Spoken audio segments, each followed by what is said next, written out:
Ryan Hughes here, and Ryan asked about the money exchange, because a big component of this, as the Martin County Sheriff William Snyder intimated in their arrest the other day, was the amount of money at play here. And certainly, as we so often hear in cases like this, not a victimless crime, but you have a little bit more context on what we're talking about, because we asked what kind of money.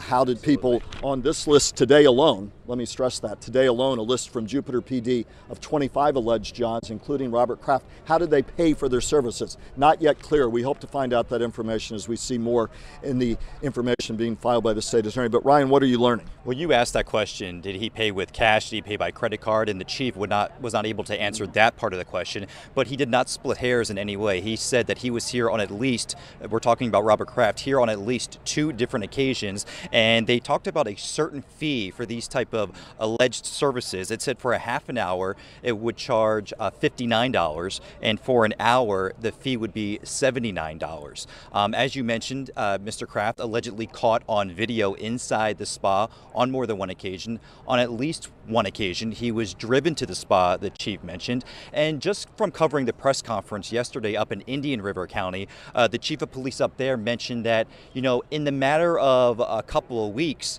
we're talking about $1 million that's being pumped into these facilities across our area. So we're talking about a lot of money.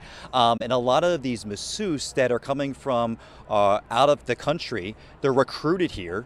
They're coming here for a better life, thinking that they're going to have a job, and then they're forced to perform these acts. A lot of cases, they're pressed into sexual human trafficking. They are, absolutely. And a lot of times they're actually living inside of these spas. We saw dressers, we saw beds, we saw clothes. So they are there 24/7, not allowed to leave. And in fact, Florida, I believe, #3 in the nation for human sexual trafficking. A scourge, as law enforcement has described it. Anything else you have?